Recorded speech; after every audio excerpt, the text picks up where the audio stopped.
G'day viewers, how are you? Welcome to a late weekend TFU edition. It's a long weekend in Australia and I've just been taking advantage of it by, really having a good time going to the movies, having a drink or two. So I've been a bit lax in getting this video together, but it's really hard to think of what else can I talk about except, you look at the news media and it's coronavirus, COVID-19 all the time, because it is potentially a very historic moment. I don't know about you, but I find myself looking at everything that's been reported and go, wow, this really feels like it's going to be a very significant moment in history, and I need to remember stuff to tell my grandkids down the line while we're in the wasteland fighting over water. Grandpa, what was it like when we still had a society? Well, there was this time that a global pandemic broke out that we'd been worried about for a number of years, and then it finally happened. And although we are still in the early stages, look, this small chance may still be contained. I saw a quite reputable Australian health official saying, hey, look, I know the World Health Organization is saying by the end of the year, the global infection rate is probably going to be somewhere between 50 and 100% of the population. But hey, it doesn't have to be that bad. We might be able to keep it under 30%, and he is the most optimistic person I've seen. And when I say optimistic, I mean optimistic and they have a vague idea of what we're talking about. I'm not talking about the ridiculous denial that Donald Trump keeps going on with. And, in case you've missed it, coronavirus could be in the Whitehouse. Both the APAC summit and the CPAC summit confirmed that they had attendees who tested positive for COVID-19. And who was at those conferences? Well, Vice President Mike Pence was at both and Donald Trump was at CPAC. So if they are at all responsible, at this point, they will be self-isolating. Because that's the strategy. If you think you've been in the same place that someone who was positive for COVID-19 is, you should isolate yourself for 2 to 3 weeks so you don't contaminate. And that's the thing. It's in the fucking White House. And look, I'll go out on a limb and say that's positive. That may force them to take it seriously. Because Trump has clearly been obsessed with his public image. Like, he's tied his image to the economy performing well, and the worst case scenario with COVID-19 will fucking massacre the global economy. Again, the death toll, you now listen to the World Health Organization, they're saying, look, it's very communicable. We expect a metric fuck ton of people to actually get the virus. For the overwhelming majority, like 96 to 98% of the people infected, it's going to be nothing. It's probably, for most people, it won't be much more serious than a cold. Sometimes people who test positive show very few symptoms. Sometimes they get a high fever. Sometimes they get a runny nose.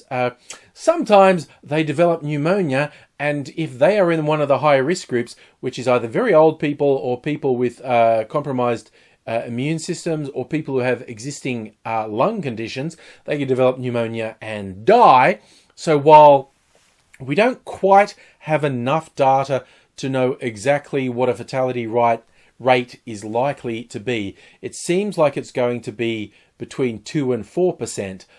But for people who don't fall into the risk groups, probably less than 1% of people who contract the virus will die. It's just with the at-risk groups, like 10% of them will die. So it's going to even out to 2 or 4% of the population. And I have to admit, while I don't want people to panic, and like particularly the shit happening with toilet paper in Australia is ridiculous, but I get the shits with people. What are you worried about? This many people die of cancer. This many people die of obesity. Like, okay, all those people are going to continue to fucking die of cancer and every other illness that's around in the world. It's just we're going to get an additional number of people who otherwise would not have died dying because of COVID-19. And if in a global population of 7+ billion people, 2 to 4% of the people who contract the virus die, and somewhere between 50 and 100% of the population contract the virus, you are actually looking at a global death rate in the tens, if not hundreds of millions of dollars. So please stop putting stuff out to make yourself feel like you're being fucking smart, going, there's only been a couple thousand deaths, 100,000 people die of this. Okay, over the next year or so, we could very easily see tens, if not hundreds of millions of deaths. So shut the fuck up, you fucking morons who don't understand about the propagation of a fucking virus like this. And well, I looked at the figures yesterday and there was only a couple thousand people. That's fucking meaningless. It's the spread of the disease that's the problem.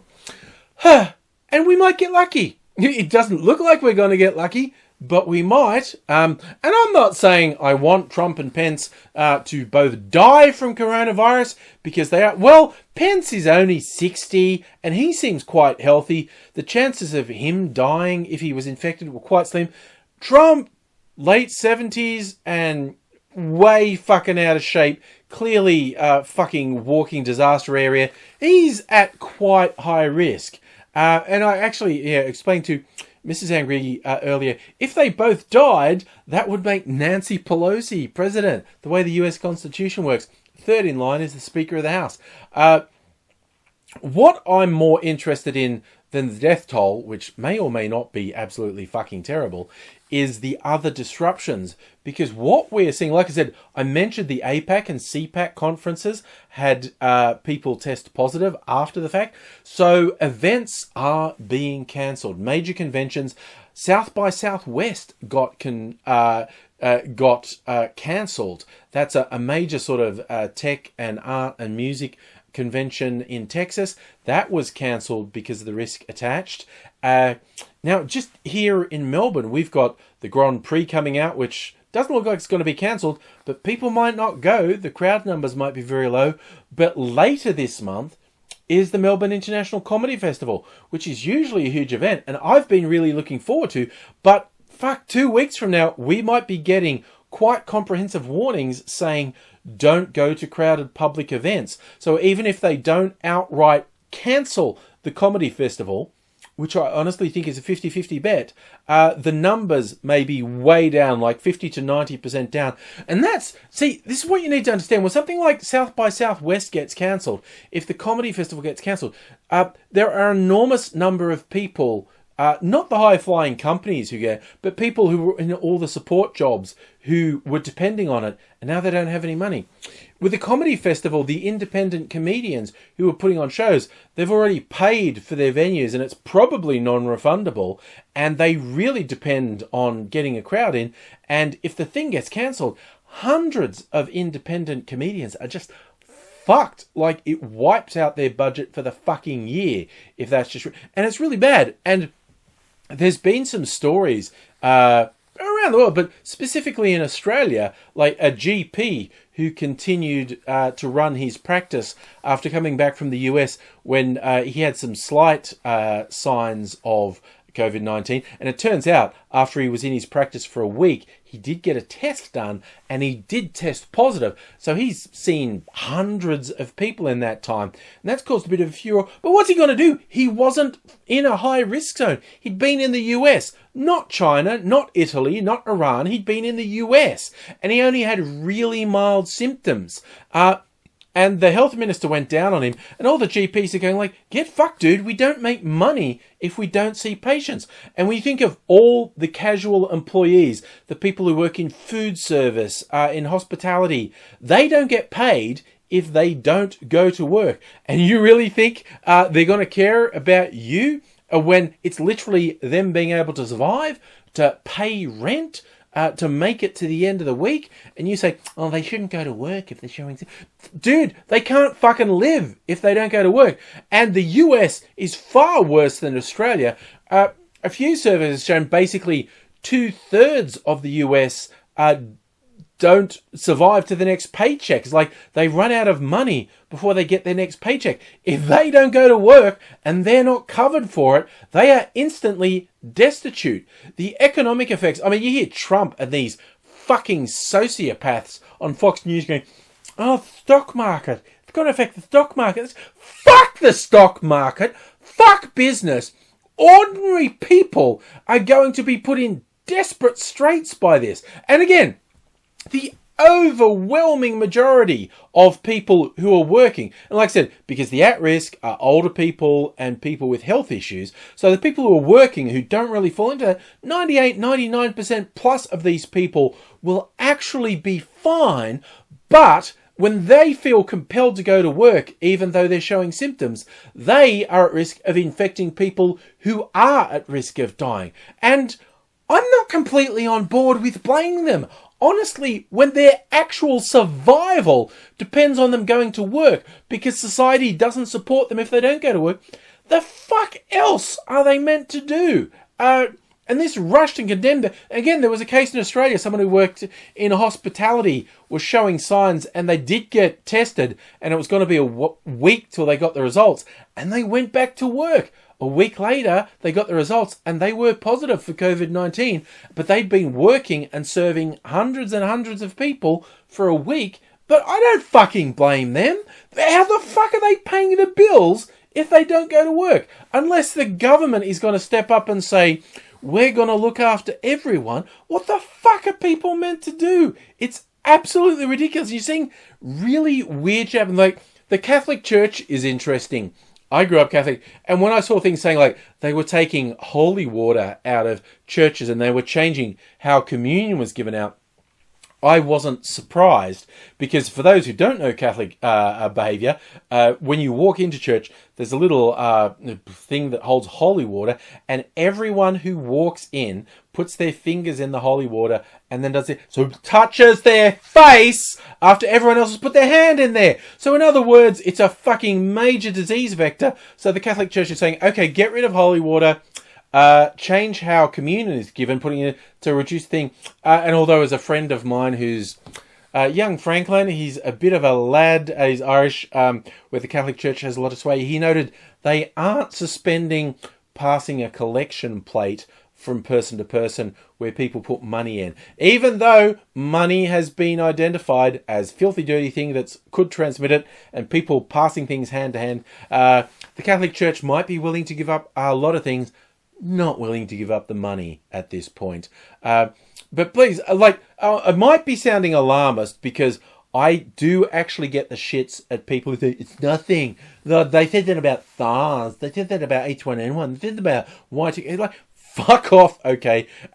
If we are very, very... Like I said, the most optimistic forecast I've seen is... and he was like... He's a lone person saying that, oh, we might be able to limit it to 20 to 30% of the population getting infected. He is very optimistic. Like I said, the World Health Organization is basically saying 50 to 100% of the population catching the virus. And it sounds reassuring when you say, well, it's only 2% fatal. 2% of the global population, or even half the global population, or even 30% of the global population is a fuck ton of people. Like I said, you're looking at tens to hundreds of millions of people dying in the next year to 18 months. If we are really lucky, that won't happen. If we get better with containment, but then we get into all the economic effects of people being shut down. I mean, you know, I've got streaming services. I've got a fucking wall full of DVDs to watch if I have to stay at home for 2 to 4 weeks. And my job will let me work at home for at least a while.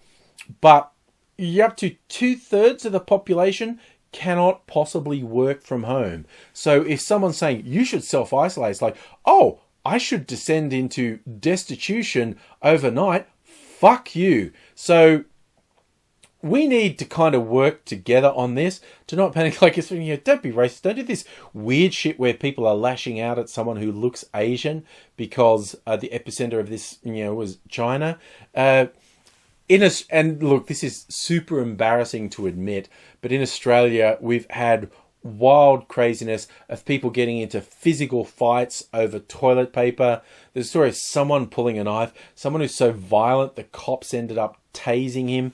People have instantly lost the ability to be rational in the face of something vague. So in the next couple of weeks to months, if this moves from something vague to something very, very definite, the pressure is really going to be on to not be an arsehole, not to lash out at other people, not to just be all for yourself and fuck anyone else.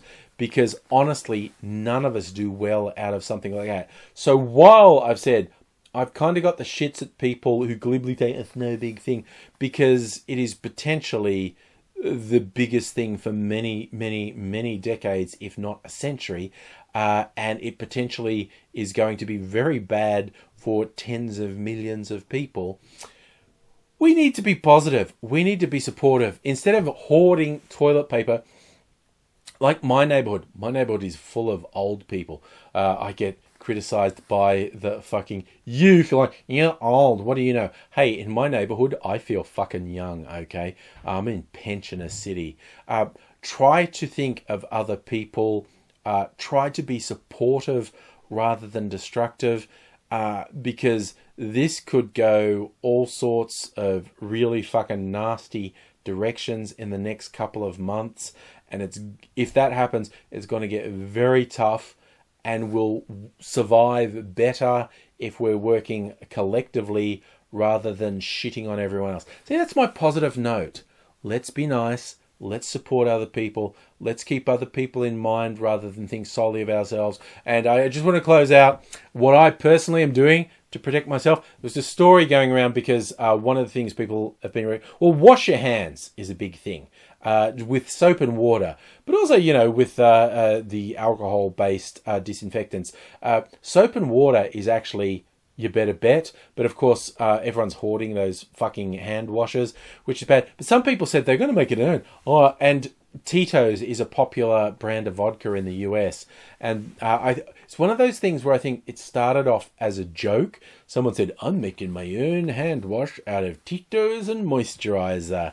And then I think some people took it seriously to the point where the Tito's manufacturer said, no, you can't actually use our vodka as a hand sanitizer, because the CDC guidelines are a hand sanitizer should be at least 60% alcohol.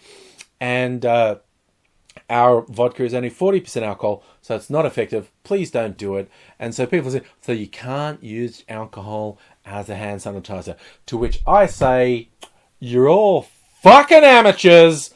I've got my 80% absinthe here, which I'm not wasting as a hand sanitizer. I shall continue to sanitize myself from the inside. People said, drinking alcohol won't protect you from coronavirus. To which I say, you underestimate the amount of alcohol I'm prepared to drink.